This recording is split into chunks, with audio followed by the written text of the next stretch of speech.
Él recuerda al viejo y hurtoso violinista vencido por la soledad y el alcohol, la primera tarareándole a capela tonadas rotas, y el segundo haciéndole todas las muecas y calaveradas propias de sus calenturientos y embotellados demonios. El señor Amezquita era el único sobreviviente de una familia aristócrata que caminaba por la ciudad de la niebla y los paraguas. En aquellos azorados y estúpidos tiempos, el que sabía manejar con gracia un paraguas a veces llegaba a ocupar el cargo de presidente de la República con mucho éxito. El señor Amezquita iba, como le hiciera su parental, caminando entre tenderetes de baratijas y frituras. Por eso sentía merodeando a su aire por los jardines de Luxemburgo. Todos en su casa caminaban saboreando el espacio con pasos muy lentos. Cada uno era un irrepetible paseante que llevaba en su andadura un paisaje sublevado, una forma de estar siempre en otra parte.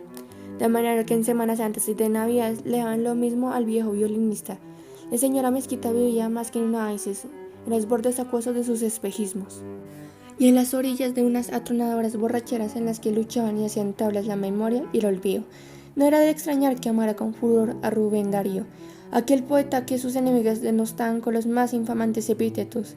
Debió que cruzar por un gallinero de managas, pero veía cisnes, según él, porque paseaba entre indígenas chorrotegas desentadas, pero pensaban que eran princesas de una corte de Versalles. Con lo que hubiera condenado, decía el señor Mezquita, al de la magra figura que trocaba molinos y gigantes y mujeres de una espléndida fealdad en arquetipos de inigualable belleza. El señor Mezquita agregaba de paso que esos siervos de la realidad y la razón también condenarían a aquel creador del violín, que era gitano, según afirmaban los de su misma clase, un bohemio del carromato y de caballos, de navaja y trampería que a fuerza de virtuosos logró, con un violín y bajo los auspicios del diablo engañoso y parricido, perfeccionar el arte de atrapar la lejanía. El triste, el aligueño señora Mezquita, de tanto haber inclinado hacia un lado del cuello para comer su violín, parecía una pieza de ajedrez, algo similar como un alfil marfileño que siempre comía de lado al sentarse a la mesa. Por la cabeza ladeada, que a su vez parecía empeñada en gladiar al horizonte, se podría suponer que le hubieran robado el instrumento y que su posición fuera exactamente igual a la de una estatua. Algunos lo bautizaron sin que él se percatase con el eficaz nombre de las 6:15, debido a que su cabeza aparecía siempre en un minutero parado en esa hora, como si también se negara a guardarle servidumbre a los relojes. La historia del señor Mezquita era tan desolada como terminó siéndolo su espejo. La historia del señor Mezquita era tan desolada como terminó siéndola como la de su espejo. Caído en las desgracias, un día encontró a su Chiloc, su inesperado mercader de una pobre Venecia sin agua. El viejo de los abarrotes, igual de aguileño que él, pero sin la barba rojiza y ensortijada, tenía ojos de pájaro de cetrería y una prominente nariz olfateadora de minas y becerros de oro. El usurero se encontraba el señor Mezquita a la salida de uno de los profundos fosos negros de sus borracheras, y un poco en broma, pero un poco más en serio, le propuso cambiarle una ventana de su casa, un ojo de aquella morada que antaño estaban llena de esplendores, de bailes, de sonatas y romances y mujeres trajeadas con vestidos recamados de lentejuelas, por un mercado que incluiría, por supuesto, botellas de brandy para el frío sabanero y de aguardiente anisado para pasotear las horas de su soledad. Ya el señor Mezquita había empeñado su violín, y el poco orgullo que le había quedado como herencia de sus ancestros lo había gastado a cuentagotas, siempre a cuentagotas, en pequeñas y sordas mezquindades, de manera que, se dijo, una ventana menos, por lo que poco que había que mirar hacia afuera del mundo, no significaba una pérdida irreparable. Total, no ver pasar los desfiles ostentosos sin tanto bufos del batallón de la Guardia Presidencial con su desafinada música militar, ni debía dedicar tampoco una buena lonja de su tiempo a aventar a la vieja muchacha que ya se había hecho más anciana que su espejo. Eran cosas nímidas que no constituían ninguna gran pérdida. Ni siquiera la luna llena entre los raleados árboles de su calle, que en otros tiempos comparaban con un inmenso gong de plata, le pareció una mediana atención. De otra parte, aún al perder la ventana del frente de su casa, le quedaba lo que miraba al poniente y al sol de los venados del verano que algunas tardes desalojaban la niebla, una silueta dorada niebla que era igual a la nata gris de su villa. Todo esto fue primero un alivio para el señor Mezquita. No tendría ya que preocuparse por salir a reñir con sus modales de andante cantalible a los muchachos que golpean una y otra vez con sus balones los vidrios ya rotos y las maderas despintadas.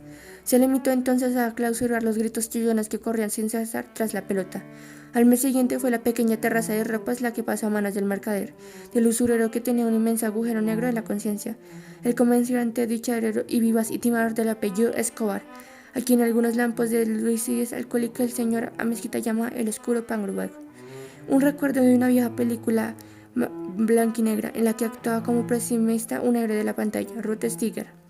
El señor Mezquita se dijo: las escasas camisas que conservo, mis camisas blancas de concertista, al pasar los días son más un fetiche que un ropaje, y aún me queda la chimenea, así que puedo prescindir de la terraza y las cuerdas donde cuelgo como una pentagrama mis ropas, para sacarlas mejor junto al fuego. Pero luego fue la misma chimenea la que desapareció, la que pasó a ser propiedad de Escobar. Fue un glacial noviembre cuando su cuello tubular dejó de levantar, en otra muestra de abandono del señor Amezquita, y del saqueo corsario del comerciante, la bandera negra del humo. El humo denso de su chimenea, que siempre había sido un peculiar heraldo, el negro estandarte de su soledad. Cosas aleatorias, decía una y otra vez el señor Amezquita, y firmaba un nuevo acuerdo con Escobar para entregarle una nueva parte de su casa. Escobar era un tipejo con tan pocos escrúpulos que pasaba algunas temporadas de recreo, y dice que hasta vivió varios años escondido ahí, en una novela de sicarios. Mientras tenga el cobijo de mi alcoba, la ducha que es como una emisaria del río en el cubículo de un cuarto, mientras tenga una pequeña cocina y la puerta de entrada, puedo ir angostando en el mundo, mi precario mundo, cada vez más cercano a las 4 tablas de la muerte. Quien va a morir mira todas las cosas sincero desprendimiento, como el adiós silencioso de un amante, y de manera que no está mal ir fraguando sin alardarles, y poco a poco la despedida. De tal manera, hablaba consigo mismo el señor Amezquita, triscando el tiempo, monologando, aleccionando su futuro, diciéndole adiós a su casa desmembrada, como si el mundo todo fuera una inmensa mesa de disección. Compararlo con el pobrello de Asís no sería justo, pues no le asistía a ninguna beatitud. Bueno, sin quererlo, vivía como un mandato de su despojo. Fueron largos y oscuros esos meses en los que fue cambiando por mercados. En cada uno de ellos progresivamente abundaba mucho más el alcohol que el condumio. Zonas y objetos de su casa, como si iniciara sin saberlo un penumbroso y constante desdibujo, como si alguien pasara un borrador por la antigua y gloriosa memoria familiar. Un día, tras la niebla de una de sus turbias resacas, fue a mirarle en el espejo, y pudo constatar que no existía ni el espejo, ni el baño, ni la alcoba, ni el cuarto de estar, ni la terraza, ni el patio le pertenecían, y que ese exilio en casa ni siquiera ya era suyo. Volvía entonces al alcohol, en una cadena infernal que ataba la caída de una parte de su casa a su propia caída en el olvido, la miseria. Beber era para él acortar distancias con Dios, con un Dios oscuro y salvaje que rehacía su tarea, que en un cuaderno de contabilidad corregía su espantosa creación. Volaron calendarios. Cuando el aprehensivo y nervioso mercader ingresó por la hoja que quedaba en la puerta principal y le pidió que abandonara sus estancias, que ya le pertenecían en su totalidad. Ya no había sino un cuarto con su cama y un armario. Ya le había dado tarascazos a sus ventanas, al baño, a la cocina, a la última de las habitaciones y a su viejo sillón. Ya había destechado la sala y el comedor, que ahora eran parte del patio. En realidad, toda la casa ya era una suerte de patio o de solar. El señor Amezquita, el antiguo y olvidado concertista, el palúdico viejo del violín, no dijo nada, solo se limitó a sacar la maleta que guardaba en el hueco que fuera su armario. Su maleta de cuero, cuarteando y descolorido, y mezcló en un doloroso barullo su carpeta con partituras arrugadas y programas de mano, unas de ropa que nunca fue de moda, y el barrio dejó, sin pena ni gloria, de contemplar su ladeada sombra peregrina. Cuando Escobar y su mujer cerraron la puerta tras su espalda, el señor Amezquita miró hacia el cielo de diciembre y vio un globo elevándose, balanceándose con un ritmo de balandra. Tenía la forma de un trompo y volaba rodeado de un intenso azul de cobalto.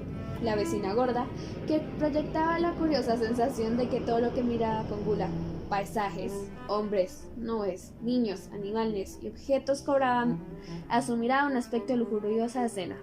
Le dio paso al andén al violinista, que toda esta seguía mirando el balanceo del globo de pliegos rojos y verdes.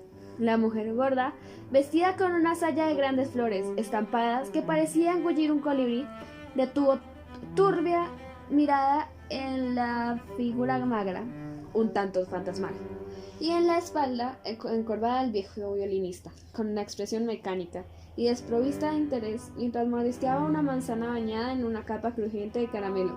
Le dijo con su voz lejana, asordinada: «¡Feliz Navidad, señora Mezquita!».